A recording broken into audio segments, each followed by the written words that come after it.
Greetings, everyone. Hello from downtown Ann Arbor, the Wolverine. It's our maiden voyage here of our post-game show here on the Wolverine.com. I am live this evening from Regents Field in downtown Ann Arbor. Ryan Van Bergen in for the first time this year, zooming in from parts unknown. And we have a lot to talk about tonight. It's a beautiful night here in Ann Arbor. I want to thank the folks at Regents Field for having us out here. We will be out here every Michigan home game this season. For more information on that, head on over to our website. Also, if you want to make reservations to be out here when we're out here, or just in general, hit reservations at regentsfield.com for more info there. As we said before, Anthony Broome here with Ryan Van Bergen for the first time this season to recap game number 1 of the season, a 30-10 Michigan Wolverines win over Fresno State that at times looked pretty rough. At times it looked like a team that had lost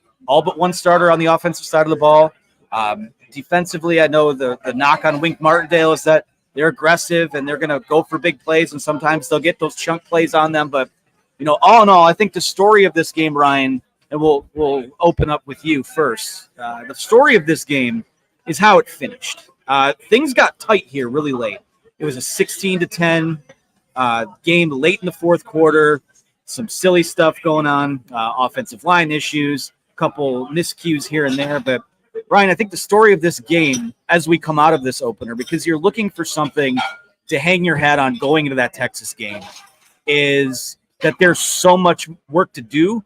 But the thing you hang your hat on is that you did play through it. You did finish strong. And later in this game, it looked more like what we expect this Michigan team to be this year.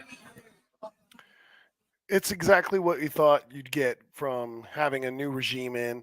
Sherrone Moore, first time as a head coach with, full unbridled restriction on running the team and the program the way he sees fit. And you're not wrong. We got a lot of new guys all over the place on offense. We got new guys on defense, new defensive coordinator, same system, but new coordinator. So I think you expect some of the different mishaps that happened. And I think you also got to realize that there were not as many big plays as there could have been, considering the circumstances. And I don't think that you can take too much of what you saw offensively for what this offense is going to be and what they can be. I think there's so many weapons, there's so many things around the offense that you're just going to have to find this identity and what this team's going to be. And I thought that there was a lot of good takeaways. I think that this team, in my opinion, kind of established an identity in the second half. I think we are smash mouth with, Bredesen getting a lot of reps at fullback and running Khalil Mullings between the tackles. And when they're tired, that's when you go to Donovan Edwards on a third down. That to me, that's just the early impression that I have of what the offense was. Defensively, I was super excited. I think Fresno State's a good offensive team. I think Fresno State would beat the brakes off of Iowa's offense, and Iowa has performed pretty well in the Big Ten, taking early shots there at them. But Fresno State's going to be a team that I think wins 8, 9, maybe 10 games. So a good test to Wink Martindale's defense. And to me, I thought we stood up very well in that test. Yeah, and the one thing I'll say, because here at Regents Field, I'm outside, I'm on the patio, a lot of Fresno State fans here. And the one thing I'll say, just as a compliment to them, that's a damn good football team. That's a team that a lot of people expect to compete for a Mountain West championship. And I get it. Mountain West isn't the Big Ten. It's not the SEC. It's not the ACC. But it's not the Sun Belt. It's not the MAC either. There's some really good football teams out there, some really good offenses out there. And, really, when you look at, even coming into this game, I think the big story was going to be, how did Michigan hold up in the trenches on both sides of the football? Fresno has a very good offensive line. Their defensive line is about 8 or 9, 10 deep too, depending on who you ask. But I thought those guys showed up and gave Michigan a hell of a game as well. So with the benefit of having their fans in front of me, just want to give credit to them and what they've been through. They had a coaching change that happened a month or so ago. And they came out here, they competed, they played a good game. Outside of the way the game finished, I think the next biggest storyline. So here's what we're going to do. We will talk offensive takeaways. We will talk defensive takeaways. We will hand out some game balls. And then the last 15 minutes or so of the show, we will open the door for questions. So get yourself in the queue for that. Let's start on offense. The big story for Michigan obviously being the starting quarterback. All offseason, the elephant in the room has been J.J. McCarthy's successor. And there's been some hand-wringing about it. There's been some nervous feelings about it, and I think rightfully so. I think a lot of what JJ did for this offense last season, he made a lot of basic things, or made a lot of very complicated things look very basic, and it was that sort of thing that I think you saw tonight in terms of the flip side of that. Not being locked in on the third downs. Missing on some of the deep balls. The interception Davis Warren threw was a bit underthrown. But to me, the story is that Davis Warren did get the start after months and months of speculation about, is it Alex Orji? Is it actually Jack Tuttle, given that Tuttle was this team's number 2 quarterback last year? Davis Warren got the start, and I thought was fine. I was expecting maybe just a little bit more in terms of, because the thing with him, the pro with him this entire battle has been taking care of the football, being the best pure thrower of them. And certainly I think we saw that tonight for the most part. Davis Warren finishes the game 15 for 25, 118 yards, 1 touchdown, 1 pick. I don't think his offensive line did him any favors. I think there were a couple drops from the wide receivers, an uncharacteristic drop from Colston Loveland thrown in there. But, when things sort of settled down in the second half and you needed a gotta-have-it drive late in that game, and again, a lot of it was on the merits of Colel Mullings, who we'll talk about him in a bit. But as a debut, I'm not discouraged. I don't walk out of this game encouraged that you have a guy that can beat Texas or can beat some of these big games that they have coming up. But, as a get your feet wet, set a foundation, I think it could have been better, could have been worse. I think it was just okay. Underwhelming would be my adjective to describe what I thought we saw today. Serviceable is another adjective that comes to mind. To me, I don't want to say this in a negative light because I still do have respect for the guy, even though there's been some mistakes made. But to me, it looked like we went back to McNamara. We've got McNamara back under center again. And that's, sounds like a big diss, but that's not what I mean. McNamara was a great offensive, he could run the offense. He's not a playmaker. And that's what I see with Davis Warren is, JJ could come off the first read, go to second read. Sometimes he could scramble, move around, get to the third guy. Sometimes we're just playing backyard football with the way that he used to move back there. But I thought that if you have a crossing route or if you have an out route against man coverage, Davis Warren's going to put the ball where it needs to be and you'll convert and move the chains. But some things that I didn't like that I saw, I thought that he got fixated on the deep balls. Fair enough that they come few and far between. So he wants to show off and, get the ball out there where a guy can make a play on it. But I thought a couple of the deep balls that we took, there's double coverage there. Read number 2 was open. And if you would have got to read number 2, you still would have had a nice throw down the field. But they're so limited in opportunities that I think you see them pressing and trying to force that play. And I think we got guys out there that can make plays. We didn't get to see a lot of receivers making an impact on today's game, but that's in part due to not having opportunities. And, I think Davis Warren is very serviceable, but I just don't know how he's going to propel this team when the chips are down and you need to make a play on third. I just don't know if he's that guy. And I'm not saying that Orji is, but I'd like to see some more playmaking ability and try to find some ways to, I don't think we've converted a third down till late in the third quarter. So got to get better at that position to win tough football games.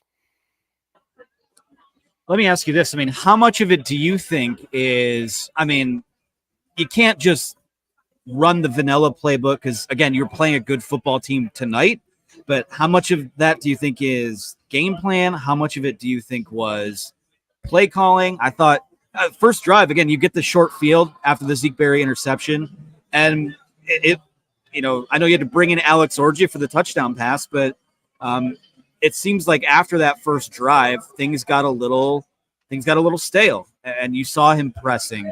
You saw him miss some reads on the field. How much of that do you think is first game jitters? How much of it is game plan? Just in general, do you see, is there upward trajectory there? Is there something where you can say, all right, next week when they play Texas and he gets this look again, I expect this to happen?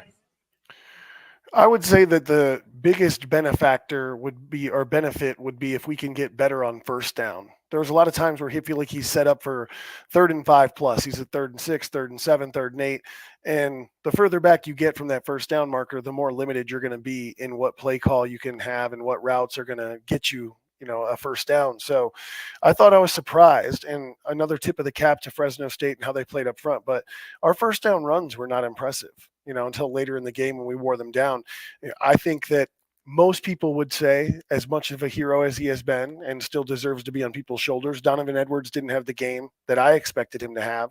I thought for sure he'd have at least 1 or 2 spurty runs, but this was the Donovan Edwards of last year that, through 12 games didn't really make an impact. And then all of a sudden he was MVP.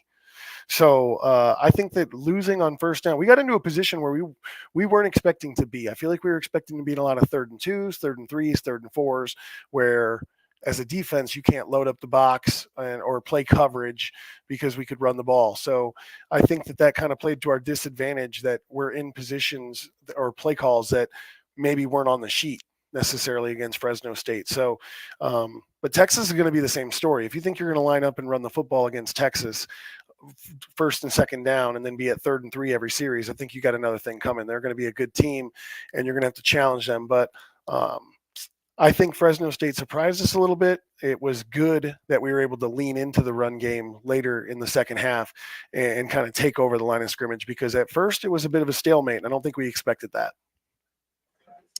Yeah, and you come out of this game, obviously the quarterbacks are going to be the big storyline, but I come out of it a little discouraged because of the run game. Now, again, I've told anyone that would listen this offseason that this is a backfield timeshare. Donovan Edwards is going to get a lot of run, but Kalel Mullings is – you saw it tonight. He was the best running back on the field, 15 carries, 92 yards.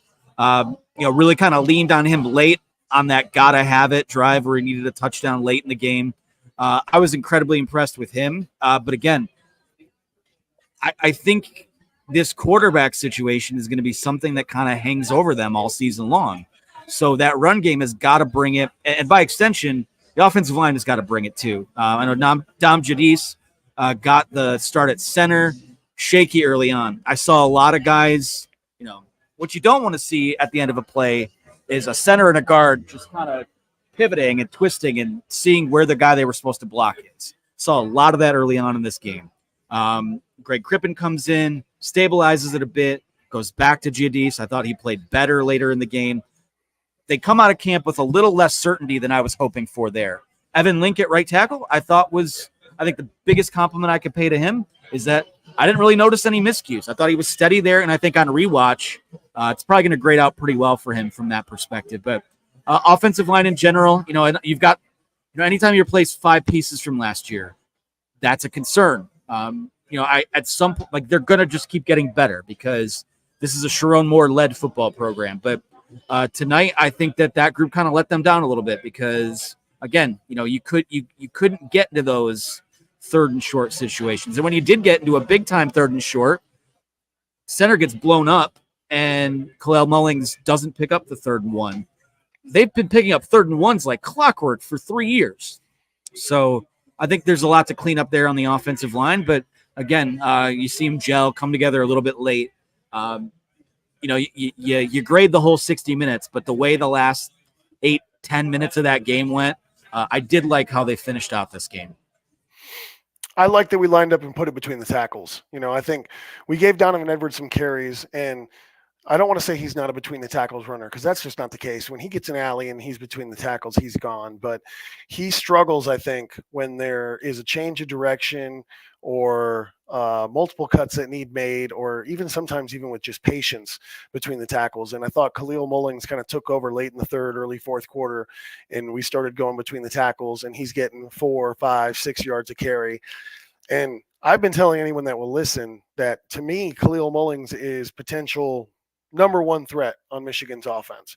If the offensive line can get going like I think they're capable of, and Kalel Mullings gets his 20, 25 carries a game, I think it's very realistic that he gets 150 yards a game, 2 touchdowns, consistent. Do I think Donovan Edwards is going to have one game where he has 4 touchdowns and 300 yards? Yes, but I don't think Donovan Edwards is going to be a guy who produces regularly and consistently for us. I just don't think that's the type of player that he is. He might have the capacity, but I just don't think that's his game. And I think Khalil Mullings is a guy that we're going to lean on very, very heavily. But I'm just as concerned as you are with the offensive line. But I think that that's something that is always a point of discussion after the first game. And they always seem to figure it out. And they always seem to be one of the best offensive lines in the Big Ten. So I have full faith in Coach Sherrone Moore being an offensive line background that he'll get some of this stuff picked up. But the mistakes that I saw today mostly were on the interior. Couldn't tell a lot. I was at the game for the first half, then shot back home. But mostly on the interiors where I saw issues where we weren't getting wins. And the other thing we weren't getting were good double teams. A lot of the double teams, I feel like we were off late or we came off even early and let the defensive tackle get more penetration. Saw a lot of guys with shoulders turned on runs. That's never good. Pullers. There's a lot of times on pullers, that's one of those plays. As a defensive end, I didn't always love it, but you see a puller, especially an inside puller, where they come up the middle, and you get excited for the hat that's about to meet the hat in the hole for that pop. But a lot of times we're coming through the hole with the offensive lineman, and they're just too early, and the guy that makes the tackle runs right behind them, and they're turning around like you said, looking around. Where's my guy? So I think those are things that get better with time, and you can expect them to get better. And I also think that you can have full faith that Sherrone Moore is not going to allow it to be even average. They'll be a good unit. Yeah, I think overall, as we kind of wrap offensive thoughts here, in a lot of ways, the type of game I expected, there was going to be growing pains. I think that the offensive line was going to take some time to gel because, again, you went into the fall camp with battles at center, battles at right tackle, and not only did you not really get the answers you were looking for, but a guy was added to the battles at each position in that respect. It was Greg Crippen, Raheem Anderson, who I don't think we saw Raheem tonight. It was between Crippen and Giudice. And then at right tackle, all offseason, we're talking Andrew Gentry, Jeff Percy. This week, Evan Link's the starter. So a lot of work there still to do. Again, just breaking in a lot of new pieces. It's gonna take some time. And maybe that comes at the expense of next week or whatever that means. But you just want to set a baseline for improvement. And tonight was not very good. At one point early in the fourth quarter, they were averaging like 3.3 yards per play. That ain't going to cut it. That's not going to cut it against Texas. It's not going to cut it against Minnesota. It's not going to cut it against Oregon. It's not going to cut it against Michigan State. So, having that baseline to work from is big time. We'll see how it's a pressure week now. I mean, they got a lot of to clean up and a big game coming next week. Let's flip over to the defensive side of the ball, which outside of a few miscues, I think they were what we thought they would be, sort of the antithesis of the offense. They are, I think in a lot of ways, maybe more athletic than last year, especially at linebacker.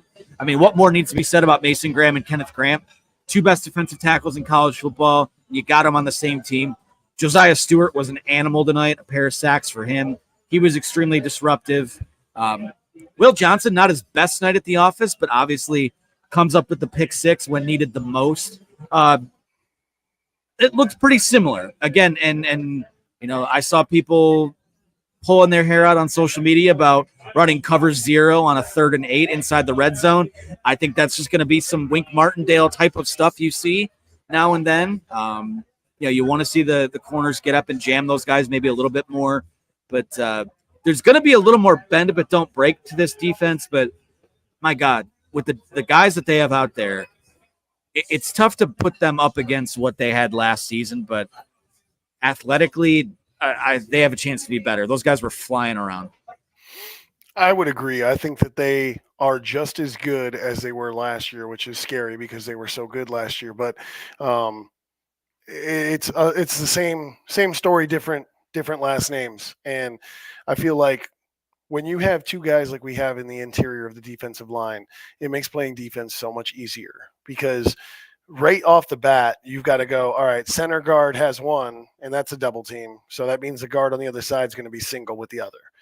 And if you somehow happen to double team them both, then our linebackers have no one blocking them and they get to run around and play football. So I think teams are going to struggle, and that's going to make our offense that much better, that teams are just going to struggle to move the ball against our defense. I thought that I was surprised, but I also think I realized that when Will Johnson's on their best receiver and he's their game plan, they're going to go after him. And I thought it was good that Will Johnson got some tests early in this game, and obviously shows up big with that nail in the coffin. I think that was the third interception on that one drive, but nail in the coffin, pick six. But overall, our defense is just really, really special. And one of the things that I was worried the most about was replacing the linebacker position, because I think we were spoiled with Junior Colson and Michael Barrett and how long those guys played at such a high level. But it's bothering me. I had something written down because I was going to talk about him. But number one, our transfer, who is number one linebacker that came in? Jayshon Barham. That guy plays some football. I was hearing some rumors about him during camp that this guy, flies around, makes plays. And to me, he looks like a big Devin Bush, and that's scary to think about. But I thought he played really well. I thought Houseman played really well, and he got good reps last year and showed glimpses. But being in a bigger role, you never know how they're going to perform. And I thought all of them played really, really well. The one thing that I feel like is comforting to a Michigan fan is that I think Fresno State's a team that normally puts up 30 points, and holding them to 10, I think is a good game. I'm really excited about where this defense could go, because I do think their ceiling somehow, some way is higher than the ceiling of the team last year that won a national championship. Jayshon Barham had a play tonight where I think it was a pressure off the left side. I don't know if it was over the tackle or it was a blitz, through the guard, whatever it was, but he comes off the left side, chases the ball carrier to the other sideline, and still makes the stop like a yard or two down the field. I mean, his athleticism is insane. And we heard Grant Newsome call him this week, maybe the most physically gifted Michigan linebacker, at least since Devin Bush. And he's become a bit of a folk hero, so it was good to see that. I think Jimmy Rolder had some good reps. It was, a bit up and down, but it's your third linebacker. I don't know that he's going to be on the field a ton. Zeke Berry at the nickel, stepping into that Mikey Sainristil role. Talk about making an impact right off the bat. The pick on the first drive. I think he has a bright future. Jair Hill came up and made a few nice plays. Bakari Page, Quentin John. Let me ask you this. Have you ever seen 3 picks on one drive before? Not that I can remember, no. Yeah, so a couple ball don't lie moments there. That was a really crazy sequence to end the game. But overall with this defense, I mean, here's the thing: is that this defense is good enough to win them every single game they play. Period. Full stop. I think the hope was, not to bring it back to the offense, is that you hope they're not Iowa, where they just can't move the football at all and they can't block anyone and the quarterback can't make basic throws. I don't think what we saw tonight was to that level. And it certainly helps to have a guy in Dominic Zvada who apparently can kick from wherever he lines up on the field. I mean, I think he had a 55 or 56 yarder tonight. That guy has a cannon for a leg and looks like he's going to be a pretty big weapon for this team in carving out some points out of these drives that kind of stall out here. But, the word I'll use is complementary football. The 2-word phrase, you hear it so much. The offense has got to handle its business.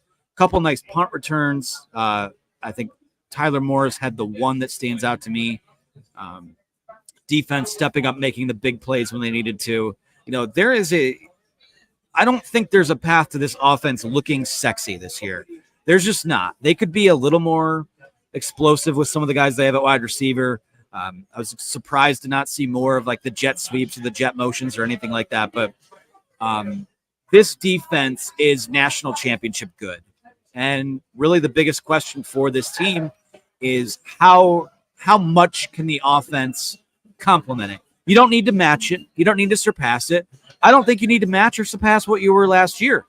But it's pretty clear to me that if this team's path to 9 wins, 10 wins, more than that, maybe a 4th straight Big Ten championship, a trip to this 12-team college football playoff, it's on this defense. And they might be leaky time and again because Wink is going to get in his bag and call something that is just going to be kind of wacky at times, but these guys are good enough to do it on their own. You don't want them to, but they are.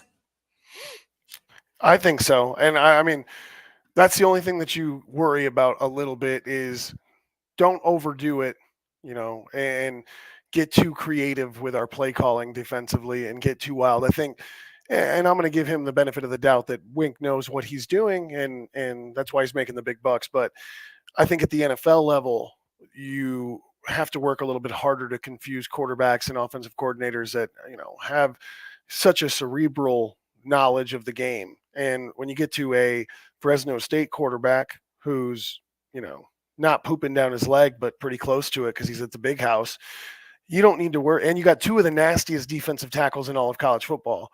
Why do you need to bring 6 guys in pressure? There's no need. The 5 will get it done. The 4 will get it done.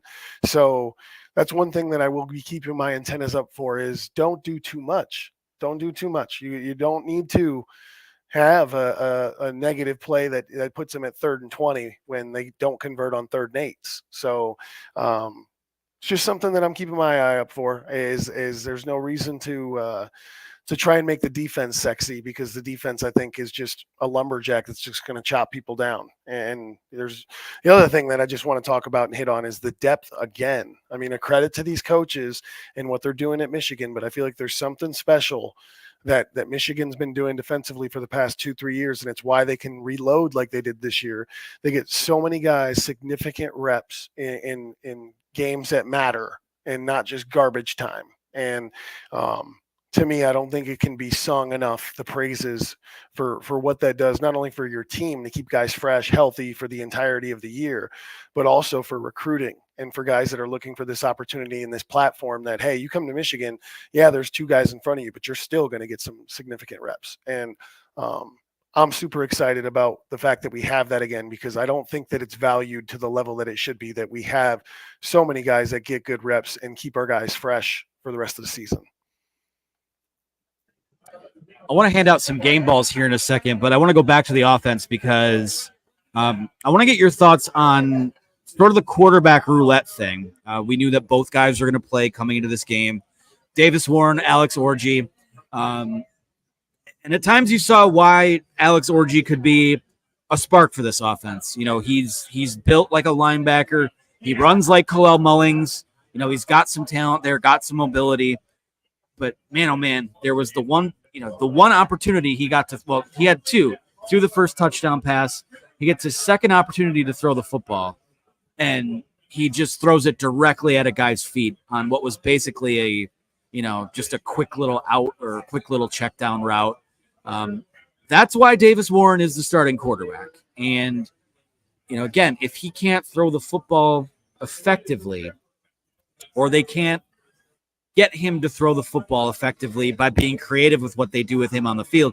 The first call with him was perfect. The way you brought him in on the goal line, because you bring him in and you go, oh, God, here comes Alex Orji. I wonder what they're doing here. And then he just kind of, dips it over to Donovan Edwards, and all of a sudden it's a 7-0 ball game. They went back and forth with them. They went back and forth at the center position. What did you make of the sort of the roulette, so to speak, of how they handled that tonight? I think it's just a matter of getting a series together where there's multiple 3rd down conversions. They're on the field consistently. And I don't necessarily think that it has to come from the play directly of a quarterback, but just their leadership and the way they get their guys going. And I also think it's partially just trying to figure out strategically what our offense can be, because as much as we're sitting here saying we think it's not this and not that, Sherrone Moore and the rest of their guys know exactly what they're capable of, they're not capable of. And I'm sure that there's been information leaked about how tight the quarterback battle is. And to me, what I saw is that that's not a tight quarterback battle. Alex Orji, they do not have faith for whatever reason. They do not have faith in him as a thrower, and that's fine. But if that's the case, then I think it's more beneficial to save him for red zone opportunities or certain situations to bring him in. I don't understand why bringing him in on 1st and 10. To me, that doesn't make any sense. You need to get some guys that some plays and some guys consistent that you can go to that you're going to get 3, 4, 5 yards so you can get the 2nd and 5. And to me, what I kept thinking to myself and have had a hard time shaking is that I don't see why we don't have Khalil Mullings in more on 1st and 2nd down, go to Donovan Edwards more when it's 3rd down, passing situations, those types of things. I feel like there's been a lot of combinations of backs like that. It reminds me of, I'm going to go old school now, but Lendale White, Reggie Bush. That type of backfield, I feel like, is what we're looking at for Michigan. And it felt like we were going the wrong way, turning the tires in the wrong direction. We're trying to get Donovan Edwards in the middle on 1st and 10 and not finding anything. So I think that's all something that you learn, though. Right now they're watching film, they're making notes. There will be a totally different look, I feel like, to what Michigan will do against Texas. So my concern levels aren't high. We have some things to fix, but they're very fixable. All right, we will take questions here shortly, so start lining up in the queue. We have a few of them already. Before we do that, let's get to game balls, and let's just start with the side of the ball that won them this game, the defense. Defensively, I'll go to yours first. I feel like you could probably give out a game ball at every level of the defense. I suspect I know, given your background, what level of the defense your game ball will come from, but I could be wrong. So who gets your defensive game ball tonight? Josiah Stewart, no questions asked. I thought he played really well on the edge. I thought that he was relentless in pass rush, but not so much that we're out of position in run game. He was there in run game as well. If I'm not mistaken, he shared the lead, but he led the team in tackles. The data heads that listen to us can go back and crunch, but how often does your defensive end lead you in tackles on your team? So to me, especially with guys, again, that have departed that position that are now going to be playing on Sundays, it's just another monster that replaces a previous monster. And I think that he's going to be a huge benefit, and anyone else on the edge, to the fact that you got Kenneth Grant and Mason Graham getting so much attention in the interior. But Josiah Stewart, to me, had a great game. And I think there's going to be a lot more games where he and other edge players are going to make big impacts. All right. Well, for the sake of variety, full disclosure, Josiah Stewart would be my pick, but for the sake of variety, I'm going to go with the guy that called game. Will Johnson, I thought, was, like you said earlier, picked on a little bit, got caught a couple times trying to go for a pick six, and that's where he did allow some catches. But biggest moment of the game, you're up, 23-10 at that point. Fresno State's driving. You need someone to make a play. It's been a frenetic drive with penalties and a dropped interception, and then an interception that was nullified because of a penalty. In games like this, you need your 5 stars to be 5 stars. And guy made a huge play, showed why he's the best cornerback in college football in a moment where they needed him the most, and almost got the turf monster, almost got him. So thank God he didn't there, because that would have put the offense tonight back on the field. But Will Johnson gets my defensive game ball. Let's move over to the offensive side of the ball, and not a bevy of options here this week, but a couple guys that I think are logical picks. Who do you like on offense, Ryan? Khalil Mullings. I really have thought that this is going to be a year where he surprises people, because there's been so much attention on Donovan Edwards, and I just feel like he is the Michigan, the style of football that Michigan has adapted to play offensively. Khalil Mullings is the perfect fit. And I feel like he's a guy that, get him 20 carries, good things are going to happen, period. All right, and the flip side of that, I will go with Colston Loveland, really the only guy who did anything in the passing game. 8 catches, 87 yards, 9 targets. He had, math is hard. Take 121 minus 87. That was all Colston Loveland tonight.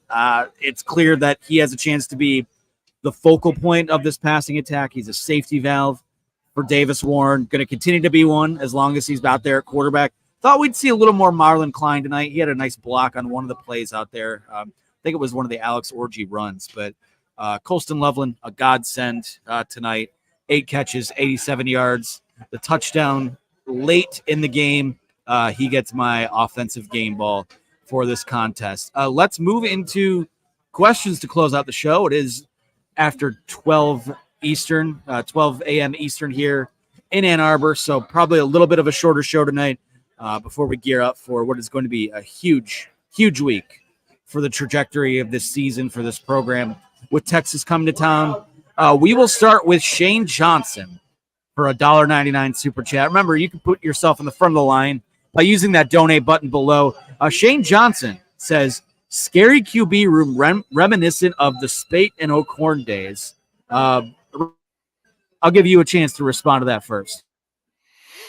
I don't think we're that dark. I think that we've got some guys that with some confidence would play good football. Do they play to the level of J.J. McCarthy? No. No one right now can play to the level of J.J. McCarthy that we have in our quarterback room, but that's saying a lot. Those are some big shoes to fill. So I think that we are –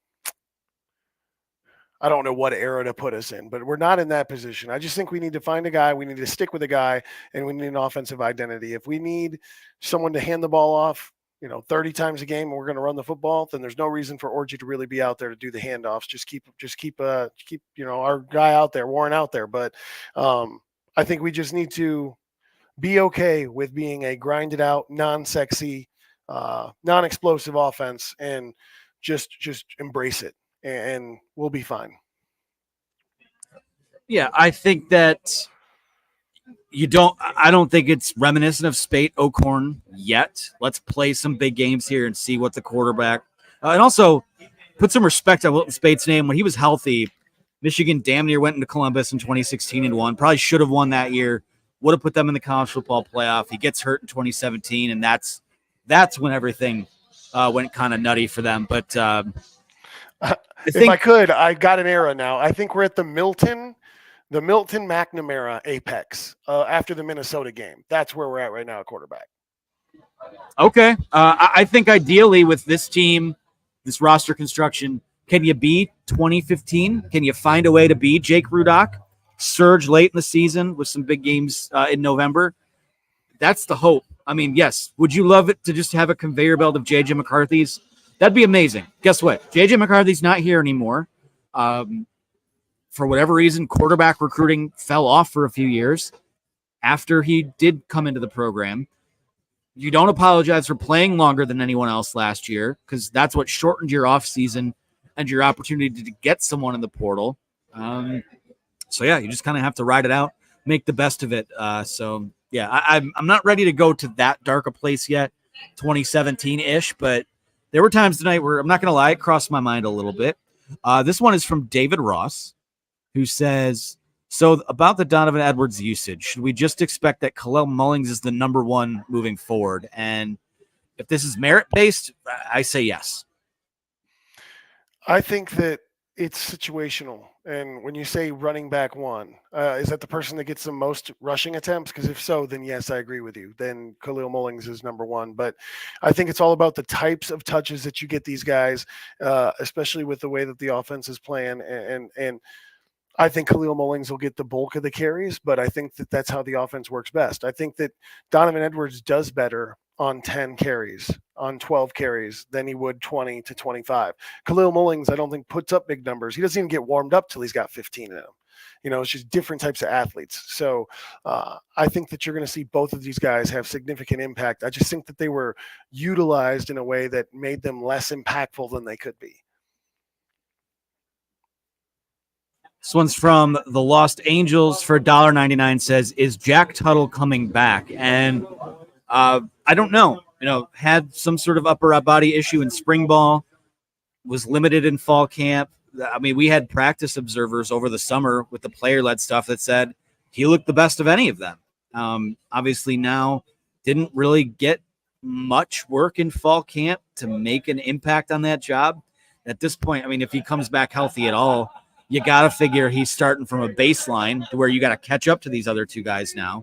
I don't know that I'm counting on him at this point. I think the two guys that you saw tonight are in the mix for the quarterback job. Will stay in that mix. I think Davis Warren won the job and will hold on to this job moving forward.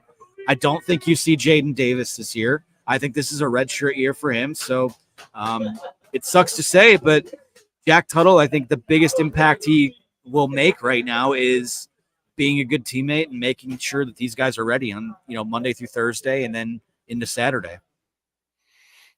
I just think that he's just got to settle in and embrace the fact that he's not going anywhere and play confidently, because I feel like, again, we talked about it already, but we were pressing on some of those longer throws, and he does have a good ball. He just missed some guys, and I think that there's potentially more for him, and I think that he could perform at a McNamara, at some of the best McNamara or even above McNamara levels. And I think with how our defense plays, and as long as we embrace the identity of being a run team, we're going to be a tough team to beat.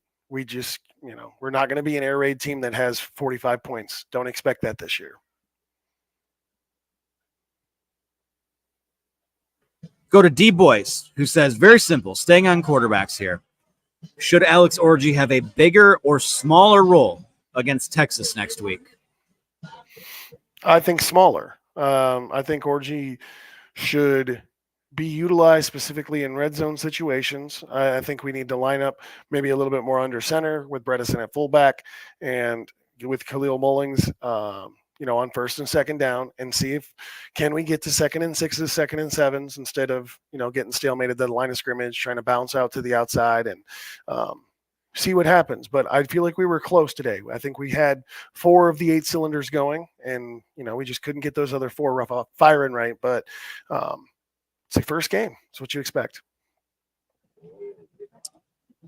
We'll go to this one from, I don't think this is actually Jason Sudeikis, but he does like to watch our post-game shows. He says, how vanilla do you think the game plan was, and how much do you think we were saving things for Texas? We talked about this a little bit earlier, but if you want to expand on it here. I don't know that it's a vanilla game plan. I think that you definitely are trying to find, as an offense on anybody, for anybody, I think that went out and played a football game today, you're trying to figure out what your go-to plays can be and what you can execute consistently. Because although you may have a playbook that's 300 pages thick, there's a go-to run that you like that's inside, a go-to run that you like that's outside. And, there's certain players that you like to have certain plays. And I think we're still trying to figure that out. And we were vanilla today. I think it's just for the fact that we didn't want to make any mistakes. I don't think we're hiding anything for Texas. I think something that you need to take into account is I think we had maybe the 1 turnover, the interception. But other than that, we executed pretty well. Don't think we had any balls on the ground, very minimal penalties. That was a clean game. And that's something that you don't always see for a first game. So I don't know that we were vanilla for the purposes of hiding things for Texas. I think we were trying to make sure that our guys could build up some confidence and play some solid football and execute some things that are maybe not the highest level of challenge to execute. Yeah, I don't think it was vanilla. I think it was just a matter of we need to make sure you can run what we're running this week, and we'll build off that, like you just said. So let's go to one from Michigan Lover 12. Says, do you think Wink should chill with the blitzing? He was giving me Don Brown PTSD. Yes, I think that you have some monsters that require double teams at defensive tackle, and you've got some great guys in the secondary that, you can leave on some islands, but there is such a thing as unnecessary risk. And I think that we could border on that if we don't, there's not a better word, chill a little bit when it comes to the blitzing. But I also think there's a chess game going on, more to the point of hiding things. I think you putting it on film that, hey, Texas will come. We're not afraid to come. And then all of a sudden we play Texas and those safeties are playing too high, So that part, I think, could be a little bit of chess for what's on film of, statistically they blitz this many percent. Well, if we're at the end of a game and it doesn't matter, I'm going to throw some more blitzes in there to make sure that, other teams don't know what our real probability is. All right, we have time for a few more here. We'll go to this one from Chandler Ellis, who says, is the lack of separation at wide receiver a player issue or a Bellamy issue? I don't know that I saw a ton of lack of separation. I actually saw guys open that didn't get the ball, or Davis holds onto the ball too long, or checks it down super quick. Ron Bellamy, I think, is one of Michigan's more underrated assistants because you look at what he did with Roman Wilson and Cornelius Johnson last year. I mean, those guys were NFL wide receivers. Those guys had a lot of time with him. There was a, advanced level of blocking, of getting yourself on the field, being reliable, that I think a lot of these guys are still sort of developing. I don't know that, I was a little disappointed to not see Tyler Morris, Samaj Morgan make a little more of an impact. I thought it was kind of crazy. Not crazy. I was surprised to see as much Peyton O'Leary and Kendrick Bell as we did and not as much Frederick Moore. But wide receivers, I come away from this game when I lock in on what some of these issues were. It was, I think the offensive line's at the top of the list. I think those guys need to even things out there. Quarterback needs to settle down a little bit, but wide receivers, to me, I don't know that that's a top 3 issue of something that I need to clean up coming out of this game. Yeah, I had to laugh because I think the separation is separation anxiety from missing the ball because they don't ever see it. Hard to tell, it's hard to tell if there's no lights on in a racetrack and 2 cars are racing. Do you know who finished first? These guys, the separation doesn't matter when you don't have a quarterback that's hitting them and there's not enough time in the pocket to make the passes. And if a quarterback's going to lock onto one read, all that stuff was happening. There was a couple plays specifically because of where I was standing that if you saw the second read wide open. So the second receiver got plenty of separation, but receiver number 1 that had the double team got none. So yeah, for him it was an issue, but not for the second guy. And I think that all those things play into it's the first game. They're figuring it out. But for me, if you were to list concerns, getting receivers who can find separation is probably not touching the top 5 of my concern levels right now. All right, let me ask you this before we get out of here. Do you leave tonight more, less, or about the same in terms of confidence for next week's game against Texas? I mean, I've been confident that it's going to be a dogfight, regardless of what happened today. Is that neither Texas nor Michigan, I think, is way better or way worse in any category than each other. I think it's going to be a battle that will be a great test. And look, I'm looking forward to it. This is an opportunity now. I feel a lot less anxiety. I don't know how the rest of the world feels, but with the expanded playoff and opportunities now exist where, oh man, if you lose the second game of the season, your national championship hopes aren't out the window. And to me, that's a big deal because I don't know of another sport that exists where you lose one and the opportunity to achieve all your goals could be gone. And that it made the entire season like a playoff. And to me, getting Texas as a measuring stick is not just good for Michigan, but it's good for Texas. It's good for college football as a whole to see where these teams stack up so we get good, solid rankings at the end of the year. I think that it's going to be a test. I think it's going to be a challenge. I have no anticipation that we're going to stomp Texas out by any means, and I very much doubt that they have the capacity to do that to us. So it'll be a great measuring stick, and I really don't know what to expect, but we will find out a lot more about our team in, I'm sure, many different ways, and we'll know if we're a contender or not. I think the game will tell us that. Yeah, and the nice thing about the way that this schedule shakes out, too, is that every 2 weeks is pretty much a showdown game, and you set that first foundation tonight. You have things to clean up. You got a big-ass game next week, and then 2 weeks from then, we're going to find out how much better you get from that against USC. 2 weeks after that, you're going to Washington for your first road game of the year, rematch of the national title game. So the way that this all kind of shakes out, I mean, there's no choice but to improve because every week sort of builds on itself, and it builds and it builds and it builds till you get to that last game of the year in Columbus at Ohio State, going for 4 in a row. So again, a couple years ago, I watched Cade McNamara throw for like 44 yards against Washington, and everyone lost their minds and said, there's no way that Michigan can beat Ohio State, get to the college football playoff playing like that. Well, what happened? They beat Ohio State. They got to the college football playoff.